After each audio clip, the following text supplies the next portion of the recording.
All right, boys and girls, I am in our next reader's classroom, and let's see if you can guess who our reader is today. So look around. Do you have an idea? Oh, I found her. Let's see. Did you guess Miss Shucker? If you did, you guessed correctly. And Miss Shucker is going to read chapter 9 for us.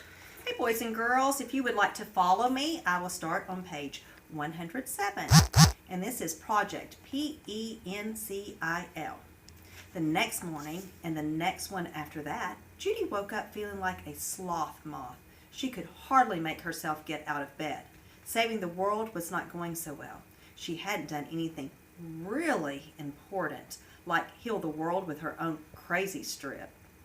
So far, she had only saved 4 banana peels, a lunch bag, and a toad.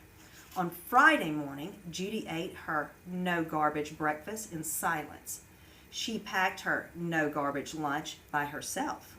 She didn't say a word when Stink stuck crazy strips all over his arms, elbows, knees, and chin. "These crazy strips itch," said Stink, peeling off the one on his elbow. Judy couldn't stand it one more minute. "If those were my crazy strips," said Judy, "I'd be happy to itch.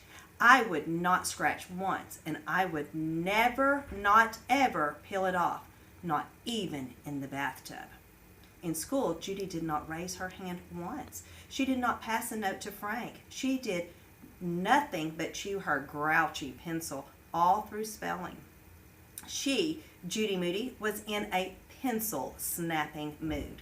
When it was time for science, Mr. Todd took off his watch and said, "I want everybody to sit still for 60 seconds. I'll time you." When the minute was up, Mr. Todd said, "In that minute, 100 acres of trees in the rainforest were just destroyed. That's 70 football fields." "No way!" went through the class. "We all depend on the rainforest," said Mr. Todd, "for things we eat and wear and use every single day. Think about it. Even your wooden pencil and rubber eraser could be from the rainforest. 98% of the cedar wood used for pencils comes from the rainforest trees." Judy stopped chewing on her grouchy pencil. She stared at it. The grouchy face looked even grouchier. This pencil used to be a tree, a rainforest tree. She, Judy Moody, would never, ever use a pencil again. Not even a grouchy pencil. "If we help save the rainforest, we help save the planet," said Mr. Todd. Suddenly, Judy had a plan, a perfect save the world plan. All she had to do was skip recess. When all the kids hurried outside to the playground, Judy sneaked back to the classroom. This was her big chance. Inside each desk was a pencil holder. Judy raced around the room and took the pencils from each desk. Then she hid them inside the flower vase. As soon as recess was over, it was time for math. "Take out your workbook," said Mr. Todd. "Let's get those pencils working." Uh-oh, Judy thought. "Hey, my pencil's gone. Mine too. Mine was right here. Mr. Todd, Mr. Todd, somebody stole our pencils." The whole class was in an uproar. "Okay, is somebody playing a joke?" asked Mr. Todd. Nobody answered. "Do any of you know anything about the missing pencils?" Judy kept her head down and pretended to work out math problems. Brad looked at Judy. She was the only one not complaining about her missing pencil.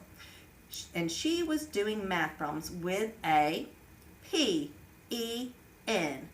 "Pencil thief!" Brad yelled, pointing at her. "Judy Moody stole our pencils."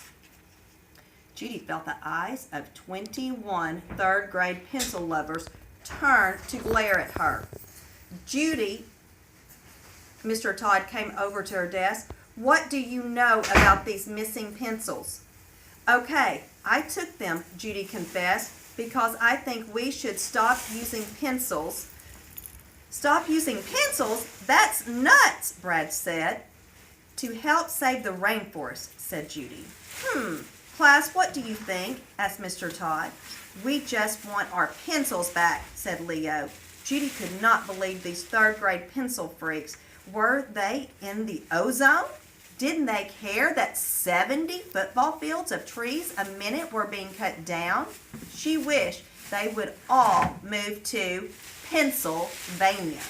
I think we should save the rainforest, said Frank. Me too, said Haley. Me three, Rocky said. Yeah, but we can't just give up pencils forever, said Randy.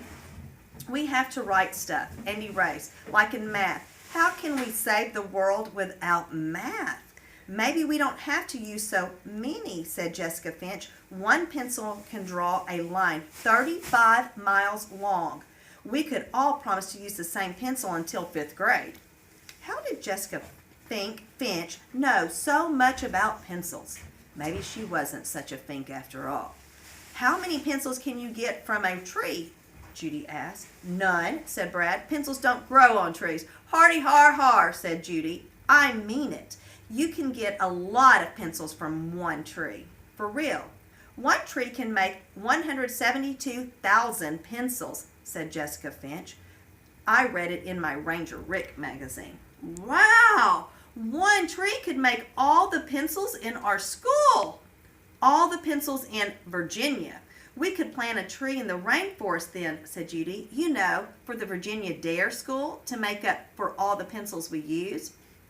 Kids all over the world raise money to protect rainforests, Jessica told the class. It only costs $1 to have one tree planted in the children's rainforest in Costa Rica.